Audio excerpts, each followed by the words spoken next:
सी क्या होता है? तो सी जो है एक हाई लेवल प्रोग्रामिंग लैंग्वेज है।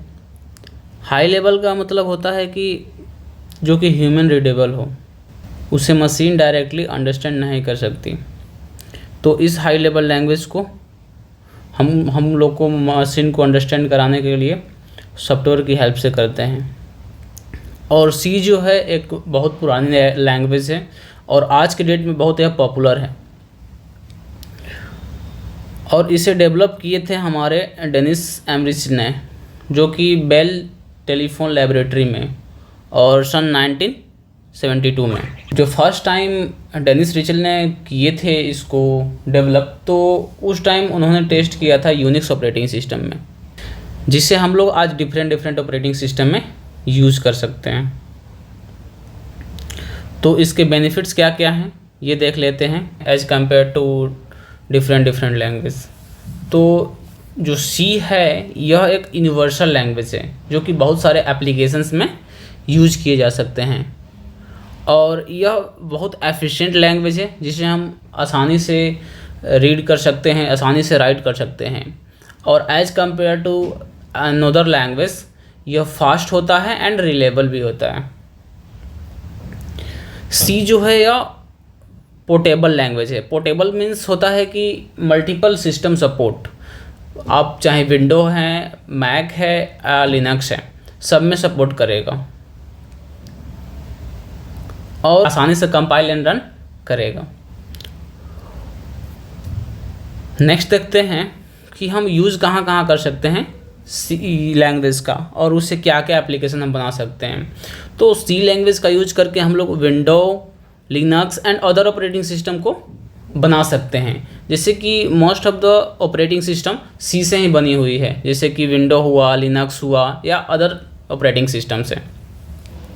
या हम सी का यूज करके हम ड्राइवर बना सकते हैं प्रोग्राम, जैसे कि ब्लूटूथ का ड्राइवर अलग हुआ, वाईफाई का ड्राइवर्स और टैबलेट, प्रिंटर, इन सब का ड्राइवर हम आसानी से बना सकते हैं। और सी प्रोग्रामिंग लैंग्वेज का यूज हम एम्बेडेड सिस्टम में करते हैं। एम्बेडेड सिस्टम जो कि ये जो मेमोरी स्पेस है बहुत लिमिटेड यूज करता है और यह एफिशिएंट एंड फास्ट बना देता है। और सी का यूज हम लोग डेवलप करते हैं गेम बनाने में। कुछ इसके एप्लीकेशंस हैं, जैसे कि एम्बेडेड सिस्टम हो गया, कंपाइलर डिज़ाइन। कंपाइलर जो कि यह एक सॉफ्टवेयर है जो कि हाई लेवल लैंग्वेज को लो लेवल लैंग्वेज में कन्वर्ट करता है, यह कंपाइलर हो गया। और ब्राउज़र डिज़ाइन, जितना भी ब्राउज़र हम लोग का डिज़ाइन किया हुआ है वो हेल्प ऑफ सी लैंग्वेज ही किया गया है, जो कि डेटाबेस हो गया। और इसमें डिफरेंट एप्लीकेशंस हैं जो कि सी लैंग्वेज से बने हुए हैं, जैसे कि मोबाइल एंड कंप्यूटर गेम हो गए। जो जितना मोबाइल एंड कंप्यूटर गेम आते हैं इनबिल्ट, वह सी लैंग्वेज से बने होते हैं। अगर हम कोई भी प्लेटफॉर्म बना रहे हैं, अगर हम कोई भी न्यू प्रोग्रामिंग प्लेटफॉर्म बना रहे हैं, तो वहाँ पे भी हम लोग सी लैंग्वेज का यूज करेंगे। इसका स्ट्रक्चर क्या होता है ये देख लेते हैं। तो सिंपल सा स्ट्रक्चर्स हैं। तो स्ट्रक्चर ऑफ सी, तो सिंपल से इसका स्ट्रक्चर्स हैं, जैसे कि hash include studio.h, then main file, then curly braces start, then printf, then returns, then close. तो इसको हम लोग देखेंगे। तो इसको हम वन बाय वन देखेंगे ये क्या चीज़ होता है। तो ये बेसिक्स कमांड्स हैं कि हैच इंक्लूड क्या होता है। तो फर्स्ट क्वेश्चन आता है कि हैच इंक्लूड क्या होता है। तो हैच इंक्लूड जो होता है वो मेन हेडर फाइल होता है, जिसे प्री प्रोसेसर फंक्शन, और यह यूज किया जाता है इनपुट और आउटपुट गेट करने के लिए होता है हेडर फाइल्स, जिसे हम बोल सकते हैं ये लाइब्रेरी से डेटा को गेट करके लाता है, वो जो कि स्पेसिफिक हो, अलग अलग चीज़ को यह इंक्लूड करके लाता है, जैसे कि अलग अलग उसका फंक्शनैलिटी हो जिसे हम अपने प्रोग्राम में यूज कर सकते हैं। जैसे आप लोग देखे होंगे पाई का वैल्यू क्या 3.14 होता है।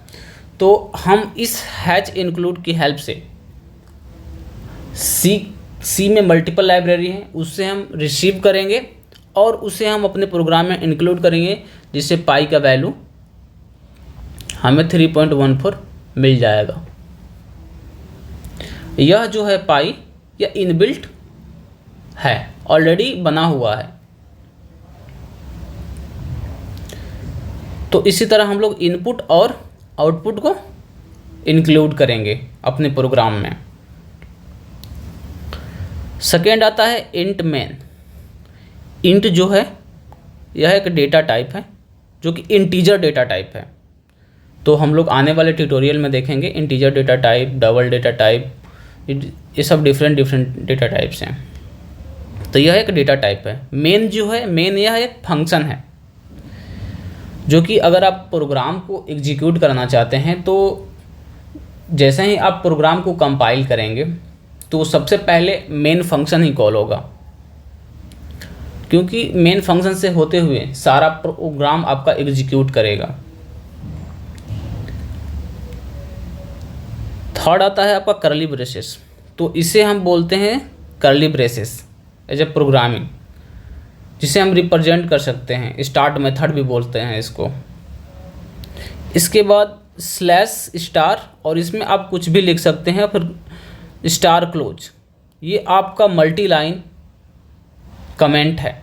जैसे कि हम लोग कुछ लिख दिए समथिंग कोड के अंदर, बट कंपाइलर जो है इसको इग्नोर करेगा। बस इसे एक्सप्लेनेशन पर्पस से हम अपने यूज कर सकते हैं अपने कोड के अंदर, ताकि ये फंक्शन क्या करता है, ये क्या नहीं करता है। तो इसे हम मल्टी लाइन कमेंट बोलेंगे। प्रिंटफ। प्रिंटफ क्या होता है?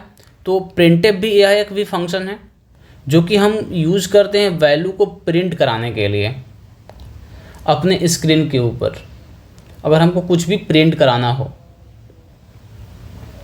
Return zero.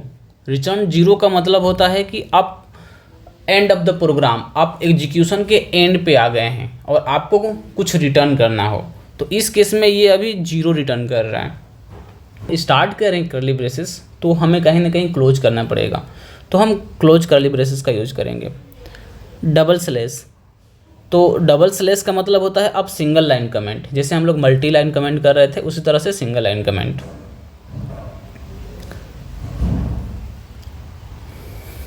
रिटर्न का मतलब तो समझ गए आप लोग, जैसे कि एंड ऑफ द प्रोग्राम। अगर जैसे ही आपका प्रोग्राम टर्मिनेट होता है तो आप कुछ भी रिटर्न करवा सकते हैं, या ट्रू फॉल्स कुछ भी। अगर आप जीरो रिटर्न कराते हैं तो इसका मतलब फॉल्स, अगर आप 1 रिटर्न करा रहे हैं तो इसका मतलब। स्लैश टी का मतलब होता है आप अपने प्रोग्राम में कुछ भी प्रिंट करा रहे हैं, तो आप चाह रहे हैं कि हम न्यू टैब में प्रिंट कराएं, या उसे हम हॉरिजॉन्टल टैब बोल सकते हैं, हैप्टी टैब बोल सकते हैं।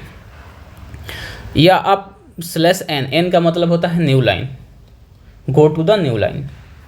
स्कैनअप भी यह एक भी फंक्शन है, जैसे हम लोग प्रिंटअप देखे थे यहाँ पे, प्रिंटअप भी जो एक फंक्शन है ये। इसी तरह से स्कैनअप भी एक फंक्शन है, बट ये जो है यूजर से इनपुट लेने के लिए काम करता है। यूजर से इनपुट लेगा और प्रिंटअप जो है यूजर को प्रिंट करके देगा।